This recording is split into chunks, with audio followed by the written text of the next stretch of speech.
and welcome to the second Past Parenthood workshop. I'm Jadzia Axelrod. I'm the Assistant Director of Philadelphia Family Pride. Thank you all for coming. It's been wonderful. And thank you, Cassie Tian, our intern, for organizing all of this. Hi everyone, my name is Cassie. I'm currently a second year med student at Penn, so I'm with Philly Family Pride this summer with a program called Bridging the Gaps, and I'm just really excited to be learning with all of you guys today. So this session is about adoption, and we have wonderful parents of adopted children here to talk about their personal experiences, and we'll get into that. But before we start, I wanted to go over a very quick adoption overview so everyone's clear on the terms and a few details about adoption that we may not get into in just the regular discussion, but they're good to know. There's more details than this, obviously, but this is just very quick so we're all on the same page. Number one, any individual or couple, 21 or older at the time of application can adopt. So that's neat. The applicant must be a minimum of 10 years older than the child they're seeking to adopt, or a maximum of 50 years older than the child they're seeking to adopt. Single individuals, members of the LGBTQ+ community, married couples, or couples who have been living together for at least 2 years can adopt. Open adoption, and we have some people who've done open adoption up here, is the agreement between the birth parent and the adoptive parents to have some level of contact that is comfortable for all the parties involved. And what that can be changes depending on the situation between the adoptive parents, the birth parents, and the child. In foster care, reunification with the birth parents is the main priority. Now that can change, creating a situation of foster to adoption or permanent legal custodianship. And we have a foster to adopt parent here. So Skott can talk about that. And with adoption, the birth parent's rights are terminated. With permanent legal custodianship, the birth parent retains parental rights while the adoptive parent gets legal rights. And we don't have anyone who's doing permanent legal custodianship here, but I did want to put that in as an important element. And that's the broad overview, and we're going to get into some details here with our lovely panelists. So, starting with Gina, why don't everyone introduce themselves, say their pronouns, and also how old the child was when they adopted. I'm Gina, she, her. I am the parent of 3 children, one of whom is adopted, and my ex-wife and I did an open private infant adoption. Tariem and I actually use the same agency, which I really highly recommend still. Yeah. And that agency is? Adoptions from the Heart. Yeah, they only do open adoptions, which they don't think closed adoptions are ethical. And it was founded by an adoptee who so you can talk more about that. Yes. So Tariem here, and as Gina said, also did open adoption. My son was, you see him somewhere. Son was 5 days old when it happened, so very fast. And the Adoption Hearts agency that I used, and it just so happened that I had went to grad school with the director, and that's how I learned about adoption. I always remember her saying, she's like, "You'll be back one day." And I was like, ha ha ha, I was. She was right. And it was a good experience. Hi, I'm Skott. I use they, them pronouns. My daughter was 3 when she was adopted through the foster system. She was placed with us at 3. She was almost 5 when adoption was finalized. It was a foster adopt situation. We did not go through the same agency as they did. We went through, oh my God, I just blanked. I'll remember it, come back to it. But yeah, we had the best recommendations.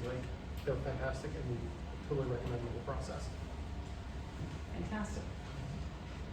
So let's talk about open adoption first, since we've got 2 people here. What was the process like for you guys with going through that? And what was the relationships you have and assuming continue to have with the birth parents?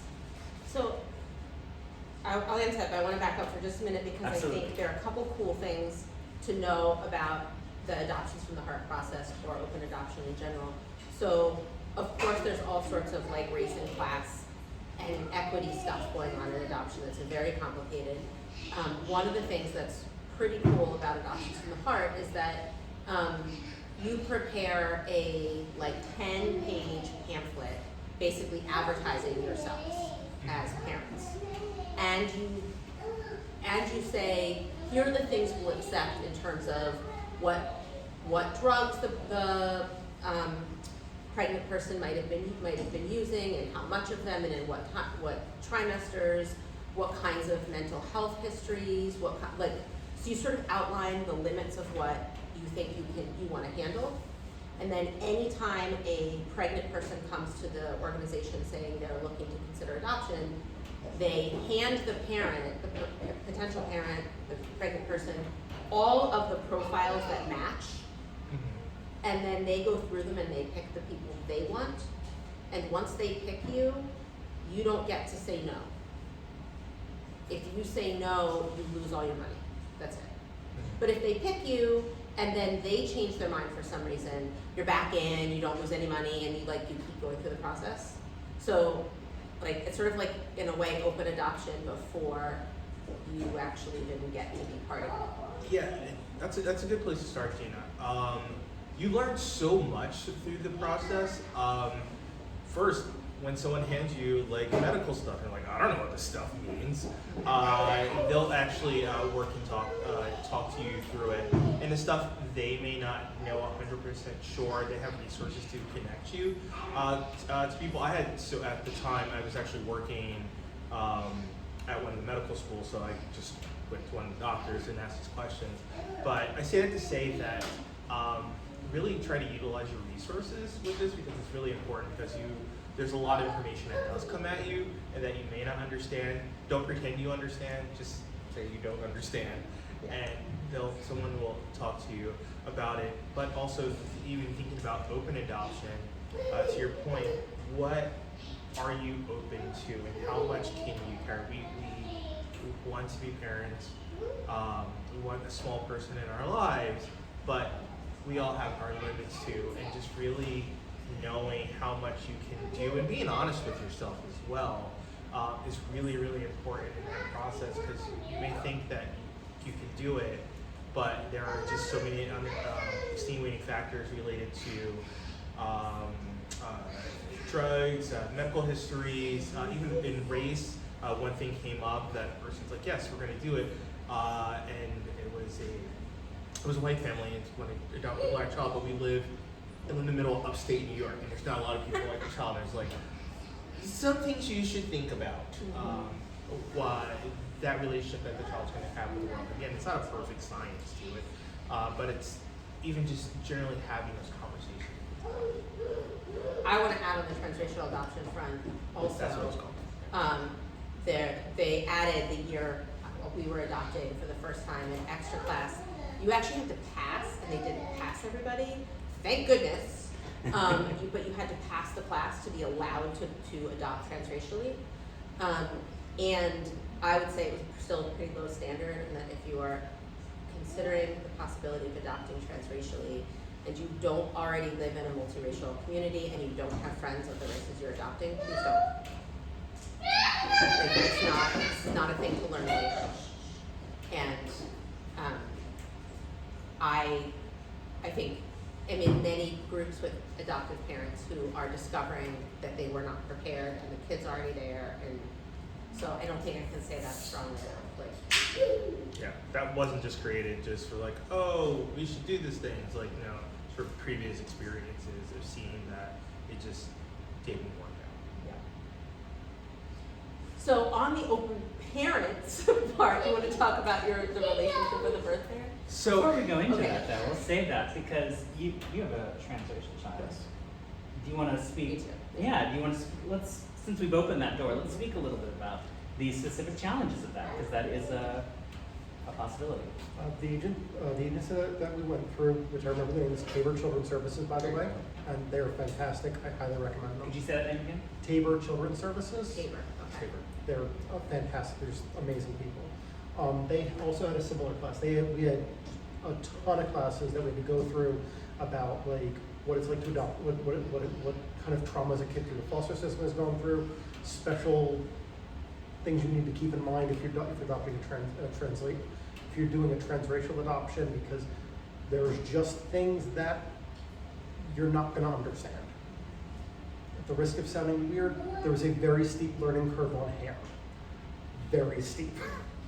And we get a lot of weird questions from people all the time about it. Like, really weird questions from people. Asking if, my wife gets asked if she's the nanny all the time. I got asked once, is that your daughter? Yes. Oh my God, how dark was her mother? Okay, not an appropriate question to say in front of my child in a stroller. So you get weird questions like that. There's a lot of a learning curve, and I'm very thankful that we had similar classes. Like some of the classes were incredibly unpleasant. I will say that now, about like the kind of stuff that kids in the foster system have gone through, and some of them were just like, this is what you need to be aware of. Like, you need to be, your life is going to change, and this is how your life is going to change, and you don't know what you're in for until you get it. It's kind of hard to explain. If that makes sense. No, I think it makes sense. I think, okay. No, go. I was gonna add that I think, for me, the adopting transracially was one of the best things that ever happened to me, which is so super selfish. But seriously, it was, because my black friends, my black acquaintances that I would call my friends but weren't really, sort of like picked me up and were like, okay, like, here we go, let's help you and this kid, and have invited me into communities and families that I didn't get to be part of before, and it has enriched my life incredibly. It's one of, like, I'm really glad. But you can't raise what you don't see, and you can't be what you don't see, and it's not about teaching kids about racism.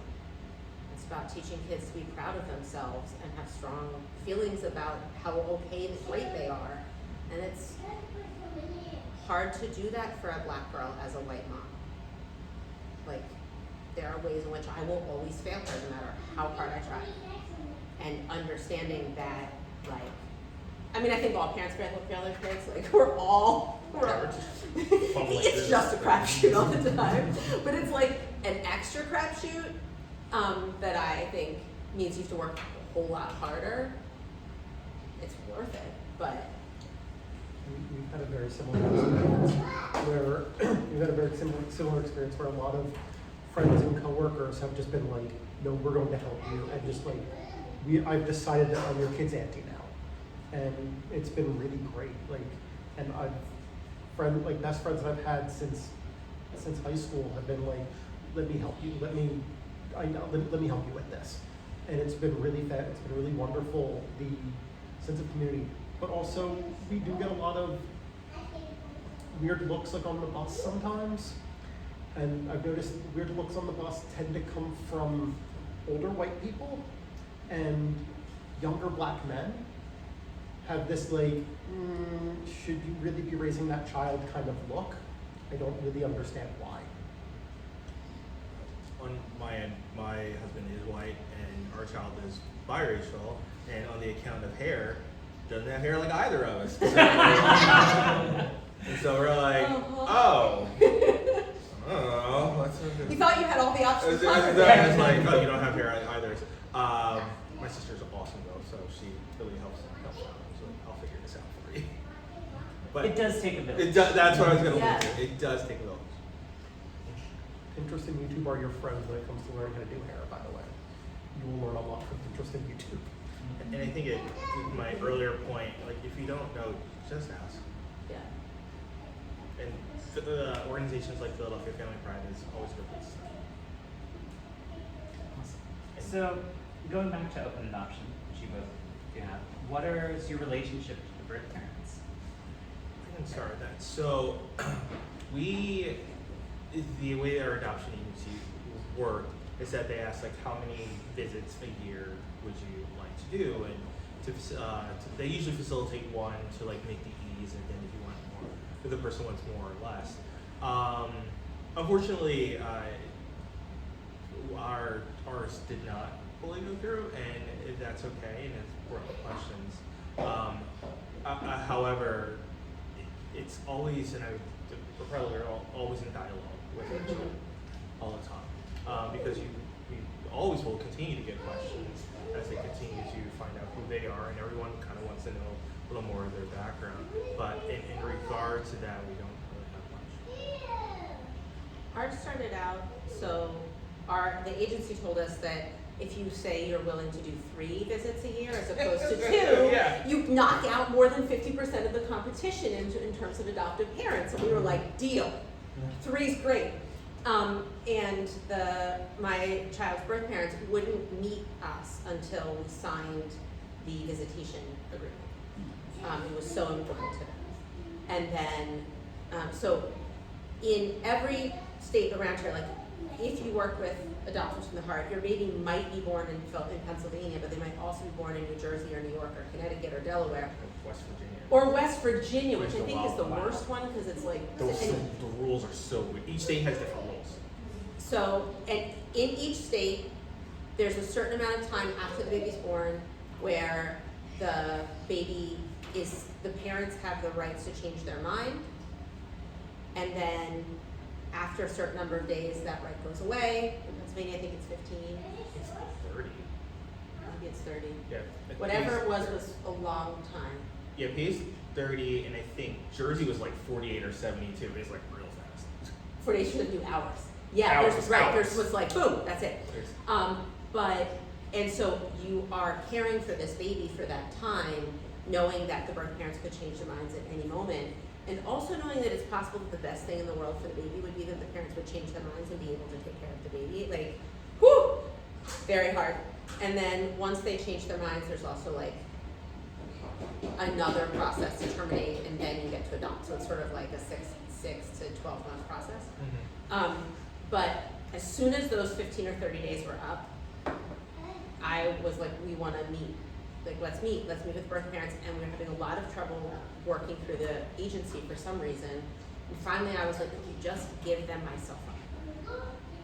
And I created an email. You give them an email and a cell phone number, and they texted me.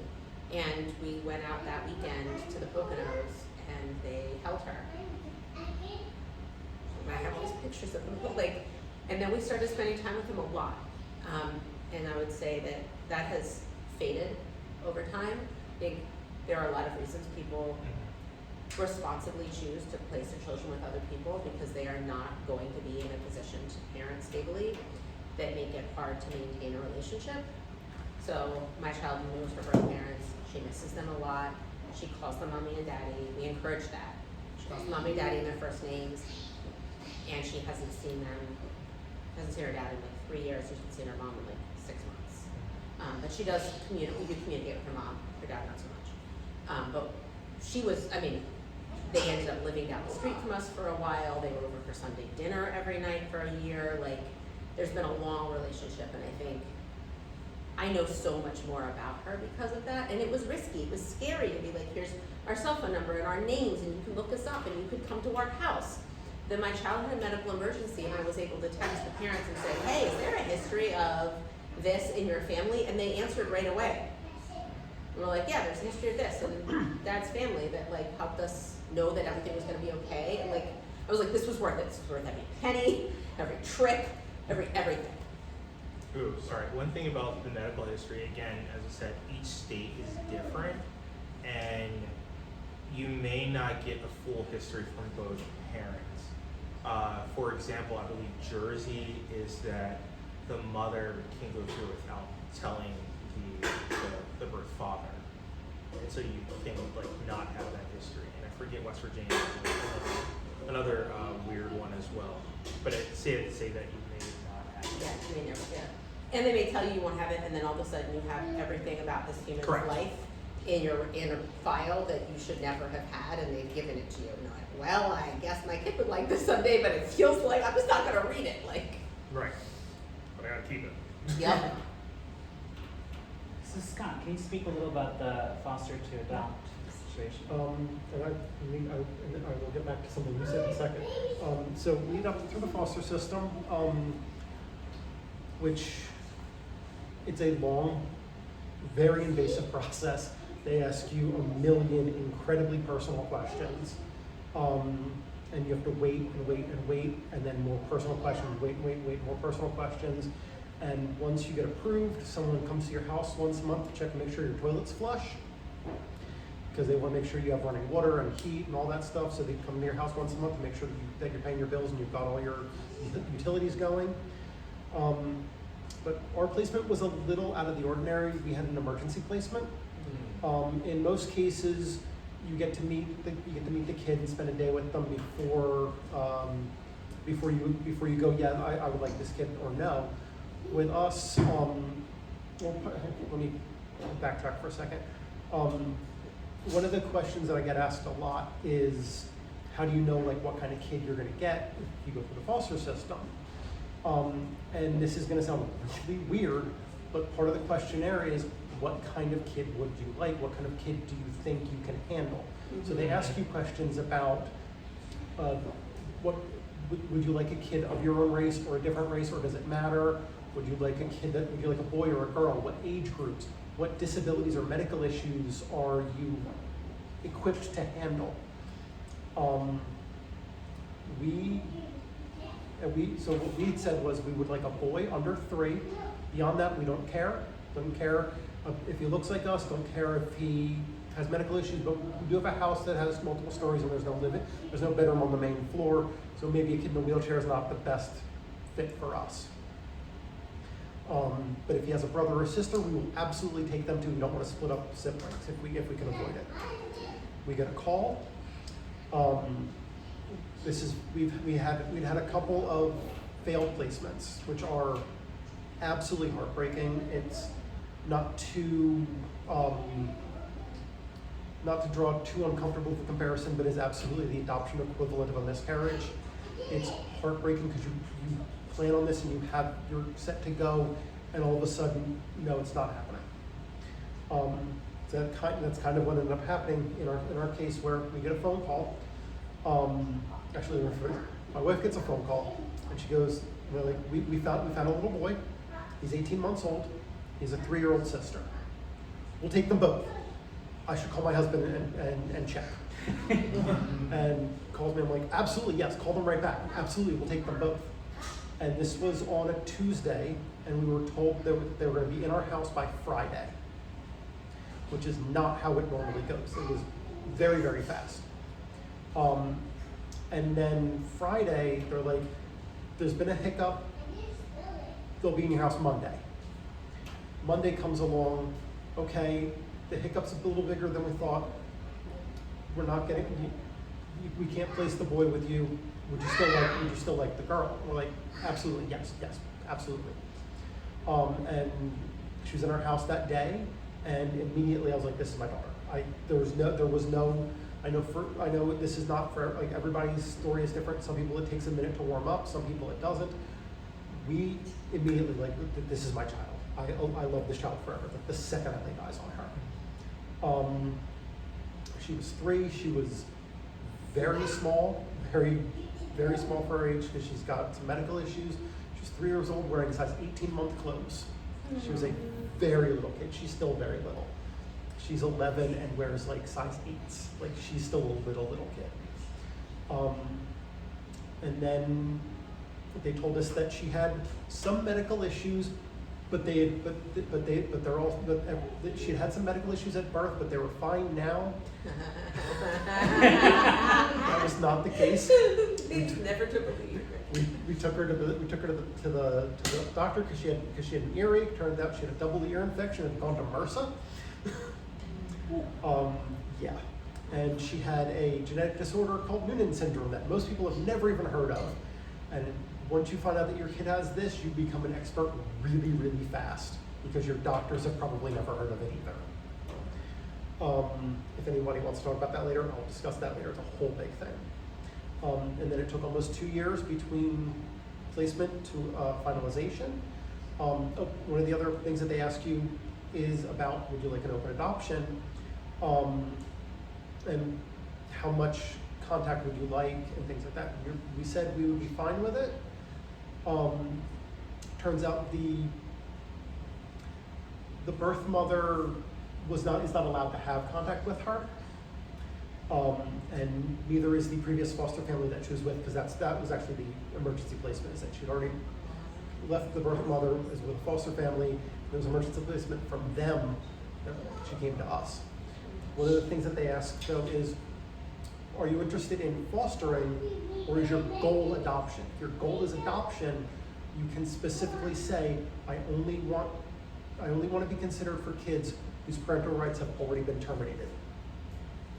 And if you do that, there's no concern that, like you guys were saying about like the birth parents changing their mind.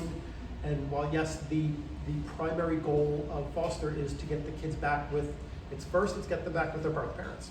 After that, it's kinship care, get them with a relative. If that fails, get them with an adoptive family.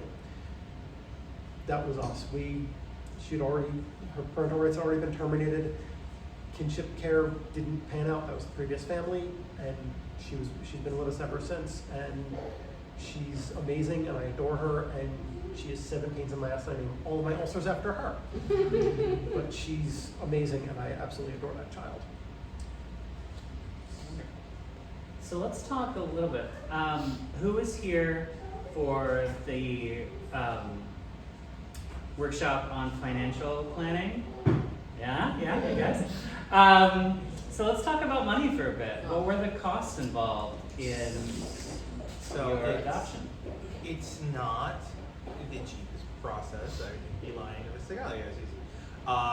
And it's also a bit like who your employer is, for example, because there are a lot of organizations and places if you work, they also give you some aid when it comes to the adoption process. So one of the things that really drew me to Adoption from the Heart is that transparency with all costs. And I've known others that have gone through the process that the organization has been less transparent about the cost and hidden fees, but the one that we used was very transparent, and I say it to say because it is. It's good to know like how much these are going to cost, because money's tight. I'm not sure, but it's good to know like how it is.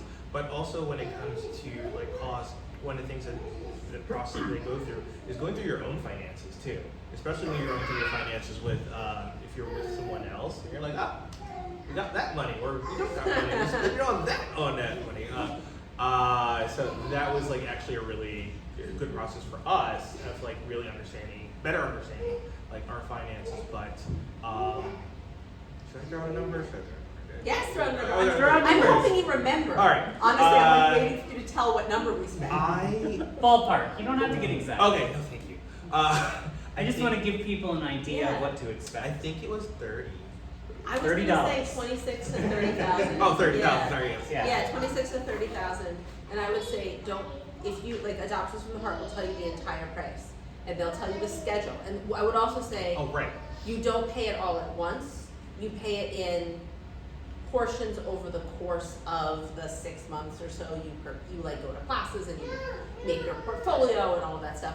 And legal fees. And legal fees. That's like I think that's really the chunk. It's right a there. huge chunk of it.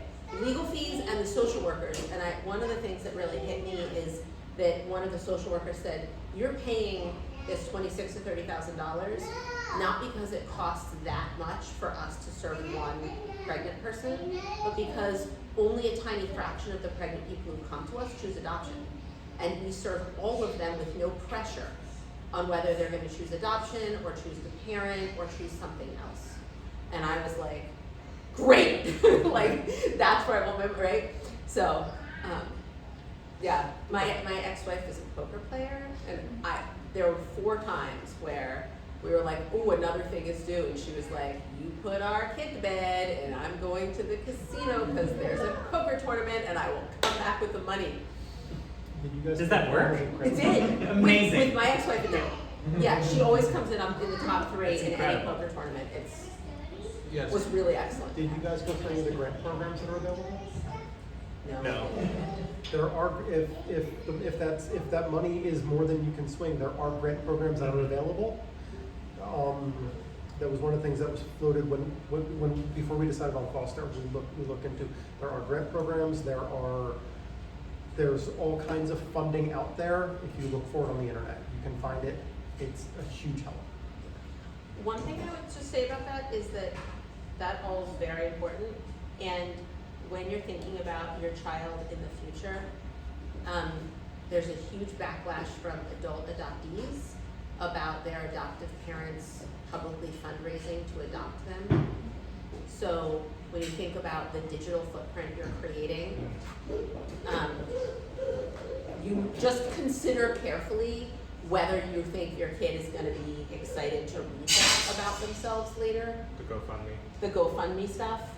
Also, I would say in my excitement at the beginning of this process, when I first found out we'd been picked and we were gonna have a baby in like a week, I overshared my child's story, and I later was very learned that's it's my child's story, so I won't answer certain questions on video, I won't talk about certain things because it's her story, it's not mine, and that starts before they're born.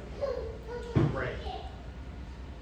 The other side of the cost issue, though, is foster care is completely free. Mm-hmm. We didn't pay a dime for the placement. We didn't pay a dime for the lawyers. We didn't pay a dime for the social workers. And there is a thing that people who aren't involved all know that is partly true. Yes, you do get money for fostering a child. It is not a lot of money. No one is getting rich through the foster system. It's literally $25 a day. It is not a lot of money, and you have to be able to have receipts to prove that you're spending that money on your kid. Scott, if I recall, they also oftentimes do pay for childcare, though. Yes, the other, no one's getting rich off of that. Despite the stereotype and the negative reputation, no one is fostering children to get rich. It's just not happening. On the other hand, though, they do twice come and go shopping with you to buy clothes for the child that the agency puts down a card and pays for, which was amazing. And there are, if you go through foster, there are all kinds of programs. Basically, they're like, we know this kid's had it rough. We want to make it as easy as we can.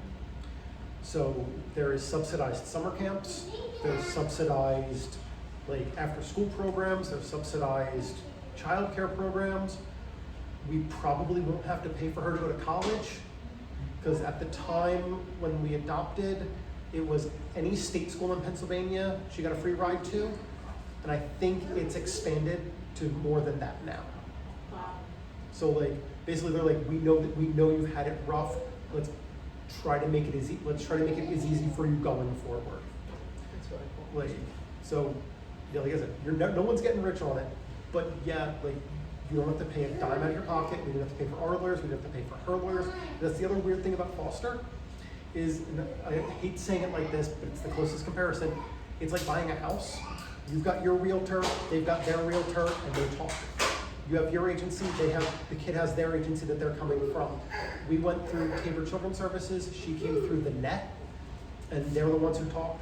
Her caseworkers talk to our caseworkers, and her lawyers talk to our lawyers, and I hate comparing it like that because that's awful, but that's the closest comparison is you got your people, they've got their people, and they do all the talking, and you kind of sit back and let it happen. That's a little bit true. Okay. I was going to say, side note on clothes, don't buy a lot of clothes. No. Do not buy a lot of clothes. If you have friends with a slightly older kid or a slightly taller They will kid, offload those things on you in a second. Same we had our social worker and the pregnant person had her own social worker, and the social worker can't represent both the adoptive parents and the prospective birth parents. And they're similar, there was a lot of well, now we have to wait for you to talk slow. Yeah, I mean, that's maybe a thing we should talk about is the time of the process. it really varies, and this is probably the same for like either doing open adoption or foster. Like the time really varies, and it's just something to think about because sometimes they'll give you a ballpark. It's like, well, it can either be 6 months or like. Do you remember they wouldn't answer? Like in every single class, someone would be like, so how long from the time our portfolio goes live to the time we're picked? And they're like, we can't answer that. Right, so they really can't because it's like finding that right fit. So ours took about, I would say probably a year and a half, which is probably on the shorter end. It happened, and it really just happened like all of a sudden. I'm in the basement of the hospital, and it has no cell phone reception, which is terrible for the basement of the hospital. And they come up and see all these like things blowing up on my phone, and it's like, oh, you gotta kind of move fast because it was like an emergency placement. But for like a year or so, it's like, what do you do? Like you're just kind of waiting. Ours took 12 days. Wow, that's even shorter. But like that's not ours took 12 That's days. abnormal. That's completely abnormal. But one other thing I will say about that is so as a 2-mom family, and we had a child conceived with a sperm donor that I carried who was like 3 at the time, and at the time they used he, him pronouns, but dressed only in pink dresses. And like we thought a lot about like what pictures to include and why. And finally we were like, well, we're a super queer, like trans positive family. If we're gonna have an open adoption, we don't wanna have an open adoption with parents who don't agree with that. So we intentionally included pictures of our kid that would make it clear that they were at the time identifying as a boy in a dress. And later, our parents, the birth parents told us that was why they picked us, was that picture. That they almost picked a gay couple, and at the last minute they were like, wait a minute, that's the same kid in both those pictures. And that was why they picked us, because they knew their kid would be safe in a way they hadn't been safe. Yeah, that's a good point. Like if you have the opportunity to talk to him, and it's like kind of curious, like why do you pick us? One is like, is it because you're white and you're black? It's Yeah. biracial, and it's like even though it has hair that we don't know how to do, but, because who knows when the mix comes out. But still, like we're like, oh, that's fine. Yeah, well, they said whatever the thing is you're worried about is the thing that people will pick you for. Yes. It brings up something I'd ask. Were there any specific challenges in being a queer parent trying to adopt or foster? Kinda, yeah. So, I don't know if you want to talk about this. I mean, It's settled, it's done, right? well, you can. What? Right. If you feel uncomfortable talking about it, then don't. So, Or do you want to turn the camera off and talk? Yeah, we can. this might be an off camera. All right. Well, we'll talk about it off camera because we're reaching the part where Yeah, we'll do that's a the part I Q&A. want to talk about. That. But if there are challenges that people want to talk about on camera, we can do that. Or is this a question that Right. should be answered off camera? Like, I don't think so. Adoptions from the Heart was so. Yeah. That's great. That's good to hear. I think that's a really. Yeah. Yeah. And even I just remember sitting in like a room like this with all y'all, and like us being on the other side of having that conversation. It was really mixed. By mixed, not just like race or anything, but just like types of like families that were looking to grow their family. So I just remember being in this room. It's like, oh, I don't feel like I stand out. Which was actually the other picture they picked us for, is a picture of a Philly Family Pride trip to Great Wolf Lodge. And they looked at the families in that picture and they're like, oh, our kid won't stand out. Mm-hmm. There are other transracial kids, like they like saw that picture and were like, oh, that's good for us. This is a weird thing about being gay parents that is just weird. I don't think it's specific to adoption. But the number of times that people who know us way too well and have had basic biology are like, would be like, oh, you know, your kid is tall, like my ex-wife who's not a biological relative, and they know she couldn't be.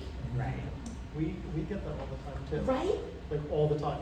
Oh, she must get that from you. I don't think she does. I don't think eyelashes are nurture related. Thank you. Yeah, you guys like, wow, it looks like the perfect mix of you two. Look at us. It's like, all right, I'm not sure how that works, but it's all To be right. fair, my kid could not possibly be more our kid if she was genetically our kid. She's absolutely our child. She really is. Like 1000% our kid. But somebody was like, yeah, I wonder if she gets the autism thing. I'm like, I don't think she does. Like, I think it's just a weird coincidence. People just totally forget how biology works. Just completely forget. And you're like, Yes. Sometimes we run with it though. Sperm, egg. Yeah. Sometimes we're like, she gets that from you. She gets that from your side of the family. you're like, sure. Right.